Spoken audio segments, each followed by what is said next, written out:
Cette loi permet d'oublier tout ce qui s'est passé entre 2021 et maintenant. Et il y a eu beaucoup de jeunes qui ont perdu la vie. Et les coupables devaient être identifiés, les responsabilités situées avant que l'on puisse passer vers cette amnistie.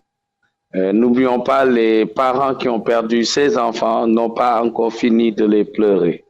Et donc, il ne faut pas, sous le sceau de l'impunité, que nous puissions passer cela comme perte et profit. Donc, c'est ce qui est dommage dans cette loi.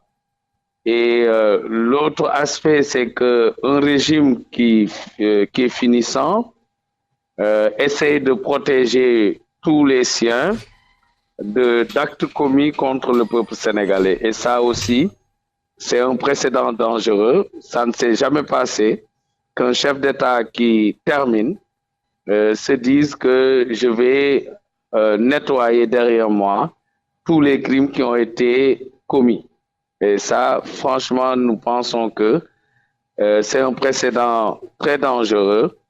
Et les gens qui se sont donnés à ces crimes pourront penser à l'avenir que sous le manteau de la politique, tout ce que l'on pourrait faire serait impuni.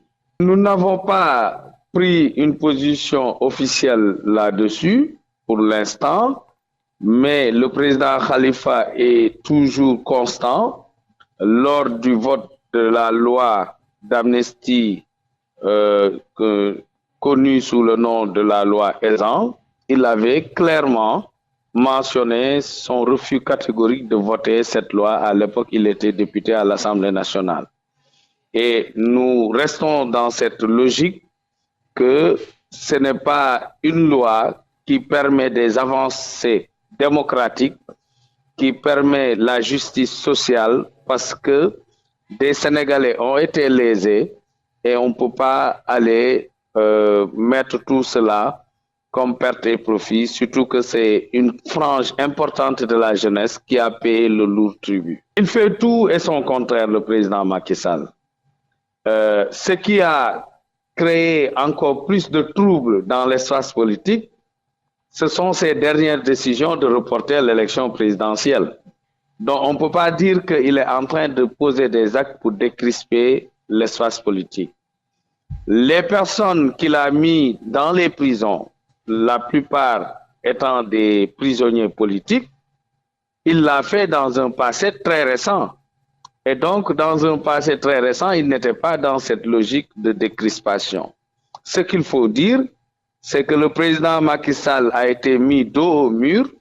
Il savait que s'il organisait ces élections, il allait les perdre. Et donc, il a reculé pour mieux sauter en prenant cette fois-ci la précaution de se protéger et de protéger son régime, sachant que dans quelques mois, son régime va perdre le pouvoir. Donc, ce n'est pas dans un souci de décrispation, mais c'est plutôt dans un souci de se protéger et de protéger les siens.